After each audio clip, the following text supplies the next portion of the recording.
Bonjour à tous.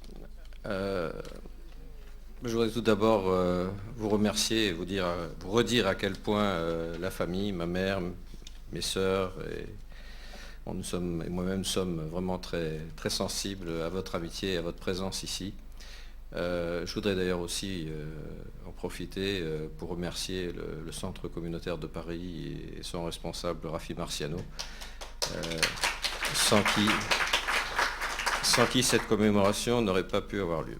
J'ai parlé de mes sœurs, puisque je suis l'analphabète de la famille. J'ai deux sœurs qui sont professeurs toutes les deux à l'Université de Jérusalem. Betty, qui est ici et que vous voyez et que vous connaissez bien. J'ai également une autre sœur, Eliane Klutstein, qui enseigne l'histoire, le latin et le grec. Et elle ne peut pas être parmi nous pour une bonne raison, puisqu'elle va marier son fils dans quelques jours, donc elle a des préparatifs à assurer. Et elle m'a transmis un petit message qu'elle m'a demandé de vous lire, et je vais commencer par ça. Quand j'étais petite fille, j'entendais mes parents discuter entre eux, et toujours revenait une formule mystérieuse qui m'intriguait beaucoup. Je sors avec les jeunes dimanche. Ou bien, les jeunes ont fait un boulot formidable. Ou bien, alors on aura les jeunes ce soir. Les jeunes quoi? Bref, je n'ai jamais osé éclaircir la chose, cela semblait évident pour tout le monde.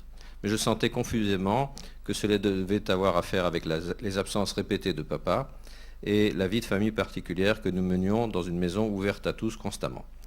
Ce n'est qu'en vieillissant, en devenant à mon tour une jeune, et en participant activement au travail de mon père, que j'ai compris que ces jeunes étaient une clé essentielle de son action, à la fois ceux pour lesquels on se donnait et ceux qui se donnaient eux-mêmes pour les autres. Aussi ce soir, je voudrais dire à tous ces anciens jeunes ma reconnaissance et mon affection, ainsi que mon regret de ne pas être parmi vous, Eliane. Il y a une semaine, mon père aurait fêté son 90e anniversaire. Sa paracha de Bar Mitzvah, c'était la Sidra de Beau.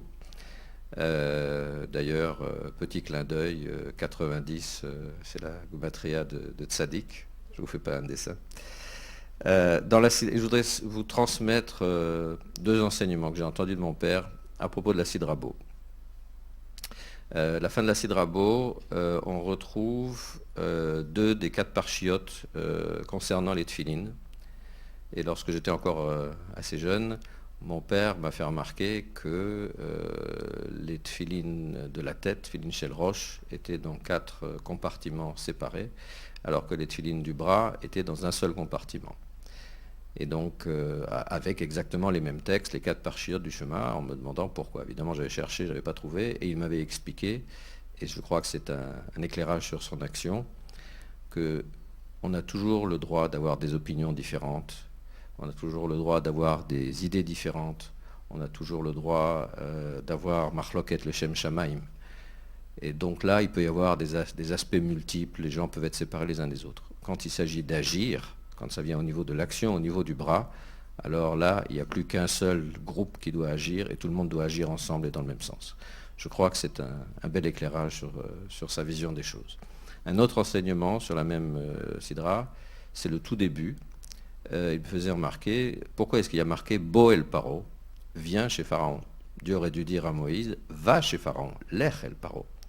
Et il dit, la réponse, c'est que Dieu était un bon madrich, un bon chef. C'est-à-dire qu'il n'envoyait pas les autres au turbin, mais il disait, je viendrai avec toi. Va et je viendrai avec toi. C'est ça le sens du mot beau.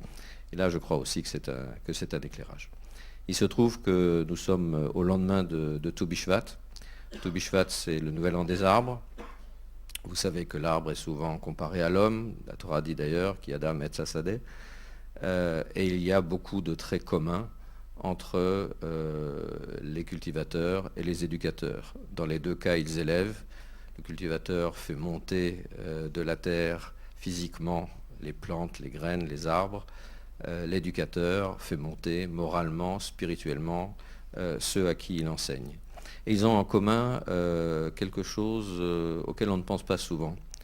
C'est un grand point d'interrogation sur l'avenir. C'est-à-dire que le paysan commence à labourer sa terre, à la retourner. il sème, il arrose, il enlève les mauvaises herbes, il défriche pendant des semaines et des semaines, pendant des mois et des mois. Et en fin de compte, il ne sait pas ce que ça va donner. Il ne sait pas qu'est-ce qui va fleurir, qu'est-ce qui ne va pas fleurir, est-ce qu'il va avoir des bonnes récoltes, des mauvaises récoltes. Et de la même manière, quand il s'agit d'éducation, un éducateur se donne à ses enfants, se donne aux élèves qu'il éduque.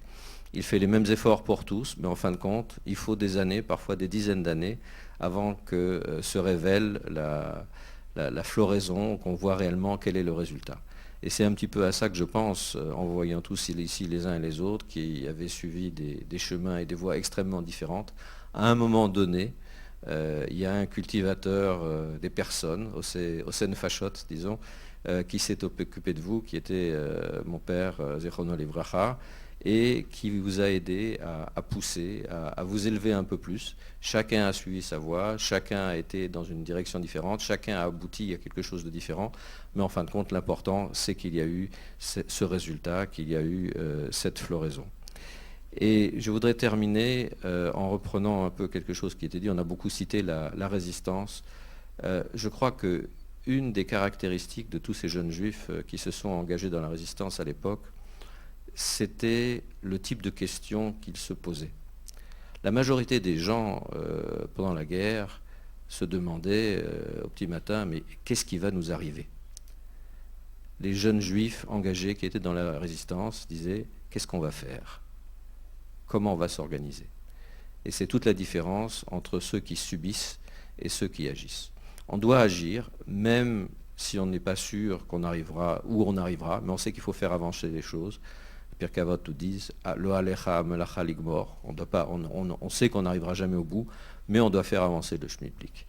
Et je crois que c'est la grande caractéristique de mon père. On disait tout à l'heure qu'il était ish, une personnalité, je crois que c'était dit dans le film, et on l'a souvent comparé, le grand rabbin Guggenheim le comparait une fois à Ish Milchama, un homme qui se bat.